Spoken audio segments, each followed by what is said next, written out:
I was scrolling on my Facebook earlier today, and I saw somebody. I'm gonna have to unfriend this person. They were like, "I need a good cry. Any suggestions?" I was like, "Life. I mean, who needs help crying at this point? I mean, honestly." But overall, it's been fine. I mean, did I join master class and I'm taking a class on hostage negotiation? Yeah, I am, Beth. It's fine. I'm in a good place. I'm in a good place. So, What have you learned? Can you share any tips? oh my God, Beth, seriously, this class is so good. I decided to take like Of all the master class, have you done other ones, but done- also that one, or that's the one you signed up for? That's like what No. they got you on.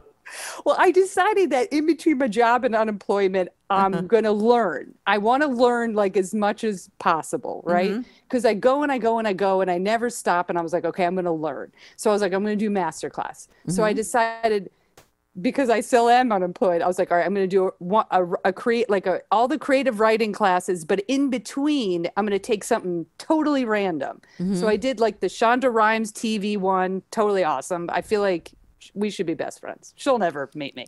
And then the second one, I was like, okay, random hostage negotiation. But it's super interesting because it's really about the art of negotiation and trying to get like more out of people. And I'll tell you this really, really quick. It's called mirroring. So let's say like I'm trying to get more information out of you. Just say just say anything to me, Beth. Literally just say anything about your day or whatever. It seems like, I say hi also. I mean, I'm almost with you at the parking lot, guys, just to go say hi. So you say hi? Say hi, yeah. Okay, well, I'm not doing this as good as the negotiation guy,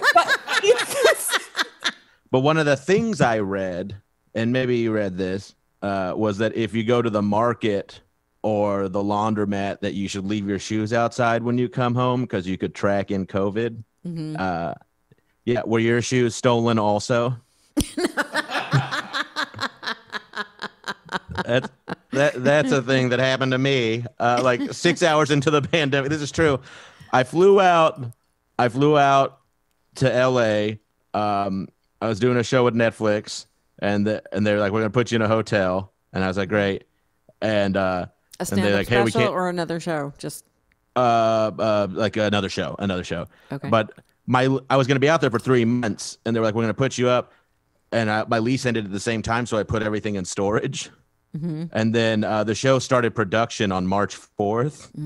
So, there are greater tragedies in the world, but like Netflix had to call me and they're like, "Hey, we can't shoot the show." And I was like, "Oh, that's cool. But how long can I stay in this hotel?" So I ended up homeless in like the first 6 hours and dreamless and shoeless. And I was staying on my friend's couch. And I was in her kitchen one night, like working on something that's going to give me a bunch of awards.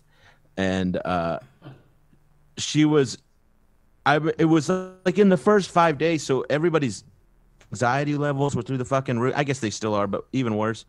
And I was sitting at her kitchen table working on something. And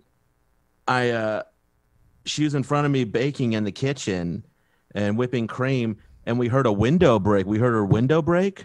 And then all of a sudden, her back door burst open, and this crazy fucking drunk homeless guy burst in. We had a home invasion, and I stood up, and I was like, "Get the fuck out!" I stood up so fast, Beth. I was honestly surprised it was how I reacted. I was, it was. I was literally like, "Oh my God, I'm fight, not flight. This is crazy." And I fucking. I run over and I grab him and I'm dragging him out. And as I'm dragging him by her, this was like the funniest thing ever to me. She pulled the egg beater out of the bowl she was whipping cream with and pointed it at him like it was a gun. Like she just, I don't know why, but I couldn't fucking stop. And I was like, "You're kind of ruining my moment." And like I was feeling pretty good. I got two brothers that are like really scary cholos in Texas, and they're really tough, and I went the other way, so I was feeling pretty masculine for a second, and then I toss him off the stoop and he hits the ground, and I look down, and guess who's wearing my fucking shoes? He stole my shoe. But he gave me something in return. And that was COVID. Yeah, the hobo gave me COVID and stole my shoes. So I have antibodies now. If any of you ladies want to party with a real man. We're laying in bed because Leo is not feeling great. That's Leo. Hi, Leo. That's Leo. He can't hear you. Don't talk to him. I'm just kidding. That obviously, but he's sorry that he's here because this is not it's not easy for me. I don't like this feeling of him next to me. I was thinking that tonight, that when he was laying with me, I'm like, this is exactly what I thought about when people are like, don't have a kid. Like, or I remember I was thinking about wanting to have a baby. And I had a friend say to me, who's a performer, it was like, people like you don't have babies. Like, that's not what women like you do. And then there's moments when like, I have to really take care of him. And I realize he's right. This is not for me. So basically it was connected to the agricultural revolution. So here's this great advance that humans make. They make an enormous advance. They can have food all the time. They can store food. You can have more children than just what you can you can do all this stuff.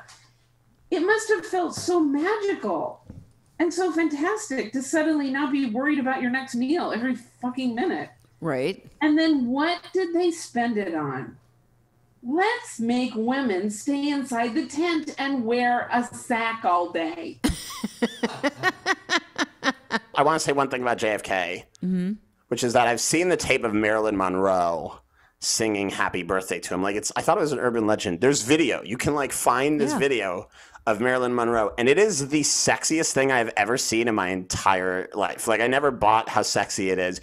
I've never seen anyone sing from their vagina, but it is the most alluring thing. And here's the thing, because like, you're watching it and you're like, this is unbelievable. She didn't do it in private. She did it at his birthday party at Madison Square Garden in front of like thousands of people who are all like, this is uncomfortable, right? Like, we're all, and no one looks more miserable than JFK except for Jackie O, who's sitting next to him, looking at him like they're definitely fucking. Like, these two people, JFK's like, like, yes, thank you. Happy birthday. I appreciate that. She's right here. So if you could be cool for 10 seconds. Watching that video, you know two things, which is one, JFK killed Marilyn Monroe, and two, Jackie Kennedy killed JFK. There's absolutely no way that those two things aren't completely true. I have the job of the uncabaret fact checker that I must perform. I don't want to be buzzkill, but Alex Edelman did make a huge mistake because Jackie Kennedy didn't go to that party. Famously, she didn't go to that party because she didn't want to be publicly humiliated. And that's why she was Jackie Kennedy. She was like, I'm not fucking going there if Marilyn Monroe's going to sing to you. Yeah. She wasn't there. So Alex has projected his own feelings of what Jackie Kennedy was going through. And I'm sure she was irritated. I'm sure that Alex is right as an artist, but as a journalist, there's some mistakes. If it doesn't go in the butt of the turkey, it's not really stuffing. It has to be then called dressing. Ah. Yes, if it's served outside of the dead carcass of the turkey, it's called dressing. And dressing is bullshit. I feel very strongly about that. I also feel like I figured out how to make perfect gravy. Oh. Here's how you make perfect gravy. Buy some gravy. Hear me out. Buy some gravy and put it in the fridge. Okay. That's your safety gravy. Ah. That's your backup gravy. It's your safety gravy. And how do you buy it? Like in a can or a bottle? We're not assholes, Beth. Well, I mean, I've never bought gravy. You can buy it in a jar if someone hurt you and you need to process extra pain. You can also buy gravy at like Bristol Farms or a lot. I see. Good, decent, solid. It's good gravy. Okay. Frankly, I could make gravy right now out of nothing. That's what you get for being 52 and fat. Like, I can make gravy out of nothing, and it's delicious. Orderly line, fellas. Form an orderly line. But if you're making Thanksgiving gravy, like it's a different kind of gravy. It's got there's some nuance to it. If you have a safety gravy, that really frees you up to be creative with your gravy. I feel like that's a metaphor for like everything in life. Hello. Change makes us